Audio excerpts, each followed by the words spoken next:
Airport से निकले हैं तो उस वक्त की ये तस्वीरें हैं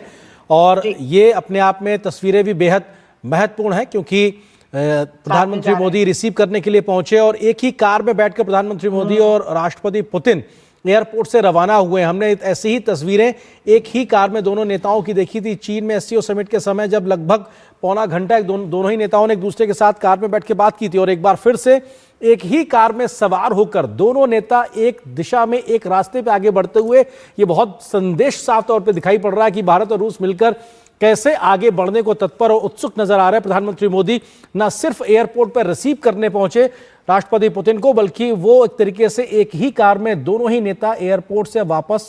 निकले हैं प्रधानमंत्री के दिल्ली स्थित आवास के लिए और इस गाड़ी पर दोनों ही देशों के राष्ट्रध्वज इस वक्त मौजूद,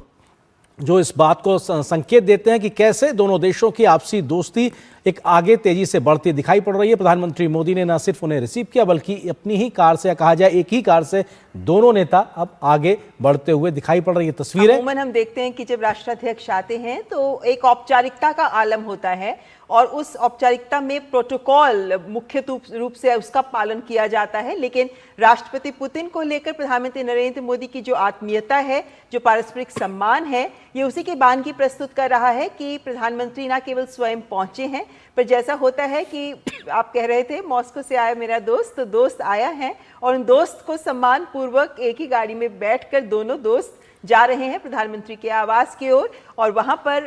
अनौपचारिक भोज का भी प्रधानमंत्री के साथ आयोजन किया गया है। तो ये जो